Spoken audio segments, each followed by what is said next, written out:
இந்த வீடியோவில் இயேசு கிறிஸ்துவின் 12ஆம் வயது சிறப்பம்சம் என்ன, அதில் என்ன விசேஷம் இருக்கின்றது, யூதர்கள் ஒரு பண்டிகையாக கொண்டாடுகின்ற பார் மிட்ஸ்வா என்கின்ற விழாவின் முக்கியத்துவம் என்ன, இவர் என்னுடைய நேசகுமாரன், இவரில் பிரியமாக இருக்கின்றேன் என்று பிதாவாகிய தேவன் பரலோகத்திலிருந்து இயேசுவை பற்றி கூறியதன் பின்னணியில் இருக்கின்ற யூத சிறப்பம்சம் என்ன என்பதை பற்றி பலரும் அறியாத பின்னணி தகவல்களை விரிவாக பார்க்கலாம். நம் Bible wisdom Tamil WhatsApp channel link டிஸ்கிரிப்ஷனில் இருக்கின்றது, கிளிக் செய்து இணைந்து கொள்ளுங்கள். ஒருவேளை நமது யூடியூப் சேனலின் நோட்டிபிகேஷன்ஸ் உங்களுக்கு வரவில்லை என்றால் பெல் பட்டனை கிளிக் செய்து ஆல் என்கின்ற ஆப்ஷனை செலக்ட் செய்து கொள்ளுங்கள். லூக்கா ஏன் இயேசு கிறிஸ்துவினுடைய 12வது வயதை குறிப்பிட்டு சொல்ல வேண்டும்? இயேசுவுக்கு 5 வயது ஆகியிருக்கும், 10 வயது ஆகியிருக்கும். அப்போதெல்லாம் அவரது வயதை குறிப்பிடாமல் 12 வயதென்று குறிப்பிடுவதற்கு காரணம் என்ன என்பதை ஆராய்ச்சி செய்து பார்க்கலாம். இதற்கு பின்னால் ஒரு யூத பாரம்பரியமே இருக்கின்றது. அதுதான் பார் மிட்ஸ்வா. பார் என்றால் மகன், மிட்ஸ்வா என்றால் கட்டளை. ஆக மொத்தம் பார் மிட்ஸ்வா என்றால் கட்டளையின் குமாரன் என்று அர்த்தம். யூத பாரம்பரியத்தின்படி ஒவ்வொரு யூத இளைஞனும் தனது 12வது வயதில் நியாயப்பிரமாணத்தின் மகனாக அறிவிக்கப்படுகின்ற பார் மிட்ஸ்வா என்கின்ற விழாவை சிறப்பாக கொண்டாடுகின்றான். கிறிஸ்துவுக்கு 1 நூற்றாண்டுக்கு பின்பாக வாழ்ந்த ஜோசபஸ் என்கின்ற வரலாற்று ஆசிரியர் அனைத்து யூத சிறுவர்களும் 6 வயதில் வேதாகம பள்ளிக்கு சென்றிருக்கின்றனர் என்பதை குறிப்பிட்டிருக்கின்றார். இந்த யூத ஆண் குழந்தைகள் 6 முதல் 10 வயதிற்கிடையில் அவர்கள் லேவியராகமத்தின் புஸ்தகத்தை மட்டுமே படித்து வந்தனராம். பொதுவாக இந்த லேவியராகமம் புஸ்தகத்தில் 90% தேவன் மோசையிடம் நேரடியாக பேசியதுதான் பதிவு செய்யப்பட்டிருக்கின்றது. குறிப்பாக அதிகாரங்கள் 1 முதல் 7 வரை காணிக்கைகளை குறித்த பிரமாணங்கள் இருக்கின்றது. அதிகாரங்கள் 8 முதல் 10 வரை ஆசாரியத்துவத்தை குறித்த பிரமாணங்கள் இருக்கின்றது. அதிகாரங்கள் 11 முதல் 23 வரை சுத்திகரிப்பை குறித்த பிரமாணங்கள் இருக்கின்றது. அதிகாரங்கள் 23 முதல் 24 வரை பண்டிகைகளை குறித்த பிரமாணங்கள் இருக்கின்றது. கடைசியாக அதிகாரங்கள் 25 முதல் 27 வரை தேசத்தை குறித்த பிரமாணங்கள் இடம்பெற்றிருக்கின்றது. இப்படியாக யூத ஆண்மகன்கள் வேதாகம பள்ளிக்கு செல்லும் போது அவர்களது 6 முதல் 10 வயதுக்குள்ளாக இந்த லேவியராகமம் புஸ்தகத்தை கரைத்து குடித்திருப்பார்களாம். அதற்கு பின்பாக 10 வயது முதல் 12ஆம் வயது வரை ஒவ்வொரு சிறுவனுக்கும் ஆதியாகமம் புஸ்தகம் கற்பிக்கப்படுகின்றது.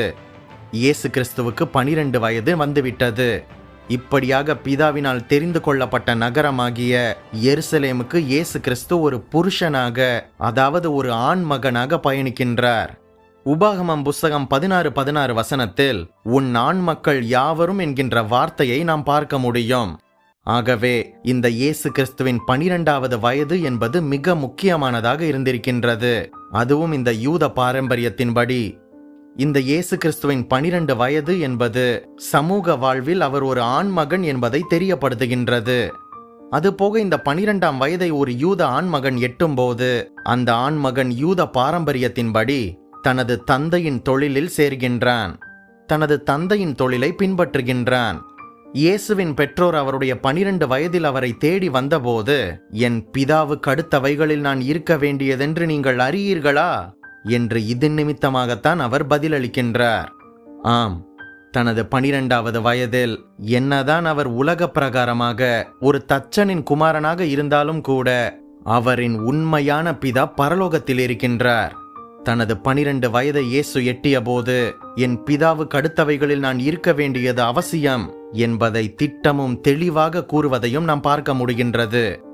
அதுபோக இந்த பார் மிட்ஸ்வா திருவிழாவில் ஒரு முக்கியமான நிகழ்வு நடைபெறும். அது என்னவென்றால், ஒரு யூத ரபி ஒருவர் ஒரு 12 வயது சிறுவனை தனது தோளில் சுமந்து செல்வாராம். இப்படியாக அந்த யூத ரபி அந்த சிறுவனை சுமந்து செல்லும் போது அந்த சிறுவனின் நிஜ தகப்பன் தனது மகனுக்கு நேராக தனது விரலை நீட்டி, இவன் என்னுடைய குமாரன், நான் நேசிக்கின்ற குமாரன், எனக்கு பிரியமானவன், இவனை நான் மிகவும் நேசிக்கின்றேன் என்று மகிழ்ச்சியுடன் அந்த தந்தை கூறுவாராம். இயேசு கிறிஸ்துவின் வாழ்க்கையில் 3 வெவ்வேறு காலகட்டங்களில் 3 முறை அவருடைய பிதாவாகிய தேவன் பரலோகத்திலிருந்து இவர் என்னுடைய நேசகுமாரன், இவரில் பிரியமாக இருக்கின்றேன் என்று இயேசுவை குறித்து பேசினதையும் நாம் வசனத்தில் பார்க்கின்றோம். இப்படியாக பரலோகத்திலிருந்து அந்த பிதாவாகிய தேவன் தனது குமாரனாகிய இயேசு கிறிஸ்துவை பார்த்து, இவர் என்னுடைய நேசகுமாரன், எனக்கு பிரியமான குமாரன், இவரை நான் மிகவும் நேசிக்கின்றேன் என்று இந்த யூதர்களின் பாரம்பரியமாகிய இந்த பார் மிட்ஸ்வாவை போலவே தெரிவிப்பதை பார்க்கின்றோம். பொதுவாக பஸ்கா பண்டிகை 7 நாள் நடக்கும். இந்த பஸ்கா பண்டிகை முடிந்த பிறகு அவரவர் தங்கள் வீட்டிற்கு திரும்பி சென்று விடுவர்.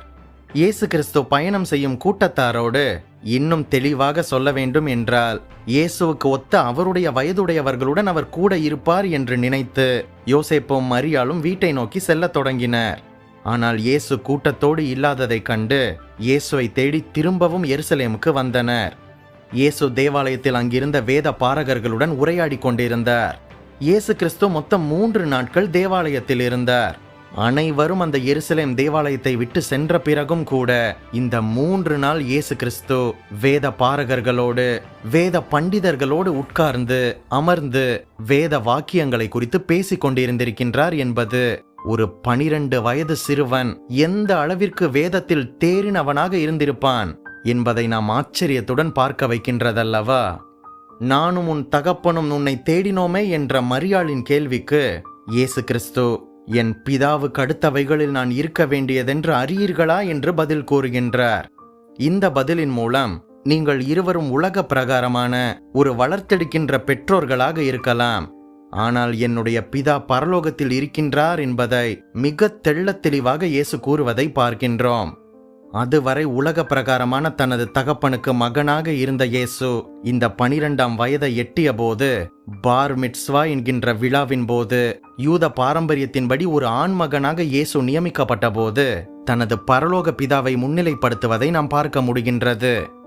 இதே போல நமக்கும் கூட இந்த உலகத்தில் நம்மை பெற்றெடுத்த தாய் மற்றும் தகப்பன் இருக்கலாம், ஆனால் நமது பரமபிதா பரலோகத்தில் நமக்காக இருக்கின்றார், நம்மை விசாரிக்கின்றவராக இருக்கின்றார், நம்மை அறிந்தவராக இருக்கின்றார். நமது தேவை என்ன என்பதை நாம் சொல்வதற்கு முன்பாகவே அதை அறிந்தவராக இருக்கின்றார்.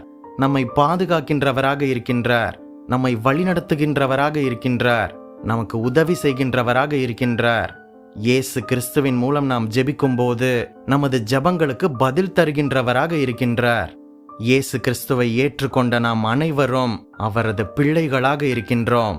நாம் தேவ ராஜ்யத்தை முதலாவதாக தேடும்போது நமக்கு தேவையானவைகள் அனைத்தும் நமக்கு கூட கொடுக்கப்படும். அனைவருக்கும் இனிய கிறிஸ்துமஸ் தின நல்வாழ்த்துக்கள். நீங்கள் ஆசீர்வதிக்கப்பட்டவர்கள்.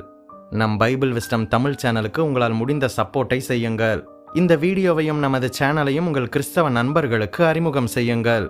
மேலும் பல வேதாகம தகவல்களையும் சத்தியத்தையும் வேதாகம பின்னணி வரலாற்று தகவல்களையும் அறிந்து கொள்ள நம் சேனல் பிளேலிஸ்ட் பக்கத்திற்கு சென்று மற்ற வீடியோக்களையும் பாருங்கள். மறுபடியுமாக சொல்கின்றேன், நீங்கள் ஆசீர்வதிக்கப்பட்டவர்கள்.